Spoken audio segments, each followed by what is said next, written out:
মনে করেন ঢাকা শহর তো বহুত দিন থাকলাম, বাড়ি করে লাগবো না, একটু জমি কিনবো, একটু জায়গা জমি কিনা মনে ঘর তুলে থাকবো, বউ পোলা বানা আছে, ঢাকা আর কত থাকবো। আমার ভালো একটা রাস্তার সাথে জমি দিবেন আপনি। আপনার জমিন লাগবো তো? আমার জমি একটু লাগবেই ভাই, রাস্তার সাথে জমি দেখান দিই জমিটা কি চলেন।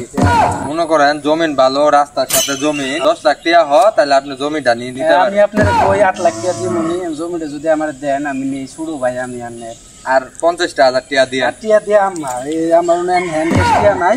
আমার অফিসে যায় ম্যানেজার আছে অফিসে, বুঝছেন, ঢাকা চিনেন না আমার অফিস, মানে ম্যানেজারে কয়ে দিই, ফোন দিই। আচ্ছা ঠিক আছে, আপনি দলিল আমার সাথে আছে, সমস্যা নাই। এই জমি নেন ফোনে আতানি পর্যন্ত আপনি। আচ্ছা আমি কালকে কিন্তু এক কাম করব, কেউ কিছু বললে আপনি জানাবেন, সমস্যা নাই। কমুজের রাজু ব্রোকার, হ্যাঁ জানাবেন। আচ্ছা ফোন দিয়ে কই দিয়ে। আচ্ছা আপনি জান তাহলে, আমি কালকে কাম করব। আচ্ছা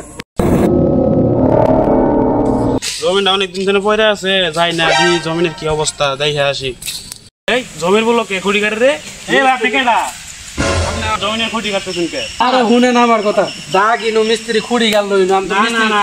আপনি কি মিস্ত্রি কিছু লাগে না? মিস্ত্রি না, জমিটা আমার জমি। আপনি কালকে জমি কিনলাম রাজু ব্রোকারের কাছে, কাগজপত্র জমি কাগজ মানে আপনি সবকিছু আছে, আপনি উল্টা হলো মায়ের দেখি দেন এই যে জমি সবকিছু এটা বড় দলিল নিয়ে যায় না? না এটা বড় দলিল। আবার কই বড় দলিল? আমার দলিল বাড়িতে আমি এখন যাই আম্মু।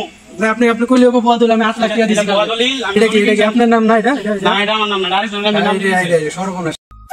দালালের ফাঁদে পড়ে কিছু কিছু মানুষ এভাবেই ধ্বংস হয়ে যায়।